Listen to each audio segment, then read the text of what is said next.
il faut toujours bien se souvenir de ce qui nous motive à organiser chaque année Tout le monde dehors. Tout le monde dehors, c'est finalement 3 mois de divertissement, de spectacles, de loisirs qui sont proposés aux Lyonnais, en particulier ceux qui ne partent pas en vacances. Donc il s'agit vraiment de les dépayser de façon gratuite dans l'espace public. Donc c'est quand même un événement auquel on tient énormément, qui je crois est de plus en plus apprécié par les Lyonnais. L'année dernière par exemple, la jauge c'était quand même de 90 000 personnes, 90 000 personnes qui ont fréquenté les 300 et quelques animations de Tout le monde dehors. Donc ça a clairement trouvé son public. Mais c'est vrai qu'on est face à un événement qui, parce qu'il dure longtemps, 3 mois, est peut-être difficile parfois à identifier. Donc depuis 3 ans maintenant, ce à quoi nous veillons, c'est à vraiment mieux l'identifier en lui donnant un début et une fin. Voilà. Et cette année encore, le premier temps fort de Tout le monde dehors, ce qui marquera un petit peu le lancement de cette opération, c'est le jour même de la fête de la musique, un grand concert que nous organiserons avec la FNAC, comme l'année dernière et l'année précédente. Nous changerons de quartier cette année, puisque nous devrions aller du côté du 7e arrondissement, au Parc des Berges plus précisément, qui est un très bel amphithéâtre de verdure que les Lyonnais ne connaissent pas encore très bien, puisqu'il était en travaux, donc là il est utilisable. Et l'idée c'est d'organiser donc cette grande scène le 21 juin au soir. Ensuite, pour être même plus précise, il y a un deuxième temps fort qui est en plein milieu de Tout le monde dehors, en plein cœur de l'été, le 14 juillet, lorsque sur les quais de Saône nous organisons les bals populaires du 14 juillet.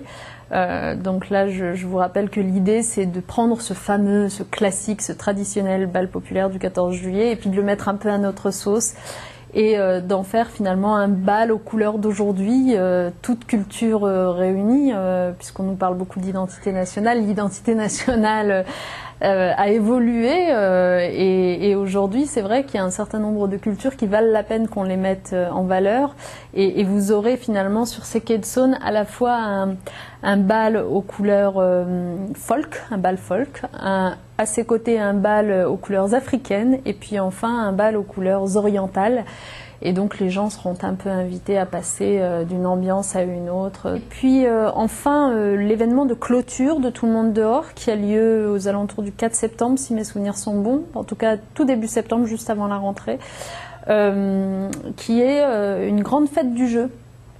Une grande fête du jeu sur le Parc des Berges qui avait très bien marché pour sa première édition l'année dernière, donc on a décidé de reconduire l'opération. On la met en place avec 18 associations de jeux, parce qu'il faut savoir que dans l'agglomération lyonnaise, on a un nombre d'associations qui œuvrent autour du jeu qui est extraordinaire, un nombre de créateurs de jeux aussi qui est vraiment impressionnant.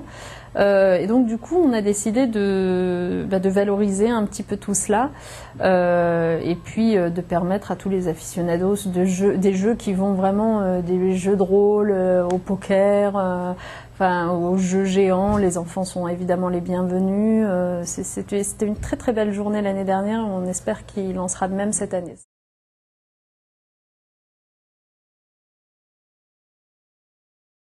C'est un vrai plaisir que de voir les gens descendre dans la rue, dans la bonne humeur, dans une bonne ambiance. C'est quand même ce qui caractérise l'essentiel de nos événements. Franchement, entre Tout le monde dehors et la Fête des Lumières, moi je me félicite quand même de l'humeur un peu familiale, bon enfant, qui règne malgré la foule dans les rues, parce que, y compris sur Tout le monde dehors, il y a parfois foule dans les rues.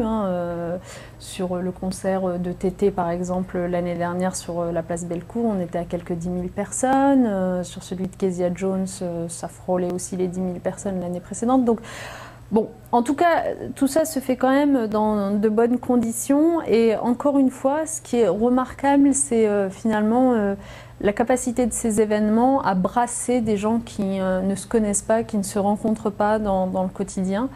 Et du coup, à rendre tout le monde fier de sa ville. C'est vraiment là qu'on voit que le poumon d'une ville, ce sont juste ses habitants, mais ses habitants quand ils sont ensemble, si possible. Voilà. C'est à ça que ça sert les événements, et c'est vrai que de fait, on se rend compte qu'il y en a quelques-uns dans le calendrier. D'ailleurs, je ne les ai pas tous évoqués parce qu'on va avoir un très bel événement, un nouvel événement prochainement, au mois de juin, sur lequel je suis en train de travailler, qui va se dérouler sur la place Bellecour et qui consistera à mettre la nature en ville. L'idée, c'est que la place Bellecour, du jour au lendemain, se transforme en une espèce de gigantesque forêt. Voilà, c'est un peu une surprise, donc je n'en dis pas beaucoup plus. Mais l'idée, c'est là encore de dépayser totalement les Lyonnais. Et je pense que le pari devrait être réussi.